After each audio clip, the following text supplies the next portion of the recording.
नमस्कार, स्वागत है आपका राजधानी न्यूज में। मैं हूं आपके साथ शालिनी। आइए बढ़ते हैं आज की बड़ी खबर की ओर। वेनेजुएला में घुसकर फंस गए ट्रंप, अधिकतर अमेरिकी हुए नाराज। अमेरिका की जनता को कभी कभार होने वाली छोटी जंगों से फर्क नहीं पड़ता। अमेरिका का आर्थिक, तकनीकी, न्यू जर्सी से और सांस्कृतिक प्रभुत्व कमजोर पड़ रहा है। ऐसे में सैन्य ताकत के प्रदर्शन से जनता को गर्व होता है, खासकर अगर वह किसी कमजोर दुश्मन के खिलाफ किया जाए। छोटे युद्ध जनता का ध्यान भटकाने के लिए भी अच्छे होते हैं। माना जाता है कि अगर कोई राष्ट्रपति घरेलू और आर्थिक मोर्चे पर फंसा हुआ है तो एक छोटी लड़ाई से जनता का ध्यान बट जाएगा।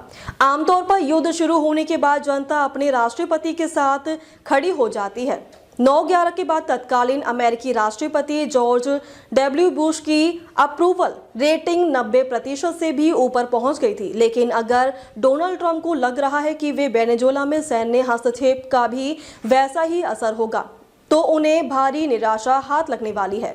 वेनेजुएला पर हमले के पहले जब अमेरिका ने ड्रग ले जाने के आरोप में उनकी नावों को निशाना बनाया था, तब भी केवल 40% अमेरिकी ही इसे सहमत थे। वेनेजुएला पर बमबारी, वहां जबरन सत्ता परिवर्तन या सेना उतारने को लेकर जनता का समर्थन और भी कम था। ऐसा इसलिए नहीं कि ट्रंप की लोकप्रियता लगातार गिर रही है, बल्कि इसलिए कि पूरा मामला इराक और अफगानिस्तान जैसे लगता है।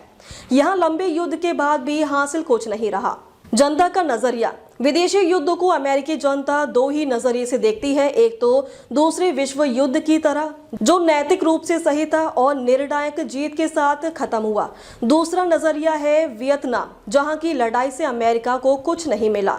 इराक में घुसने से पहले बुश प्रशासन ने जनता को यह समझाने में काफी मेहनत की थी कि वह युद्ध दूसरे विश्व युद्ध जैसा होगा। जैसे जैसे इराक की लड़ाई वियतनाम जैसी लगने लगी, जनता खिलाफ हो गई।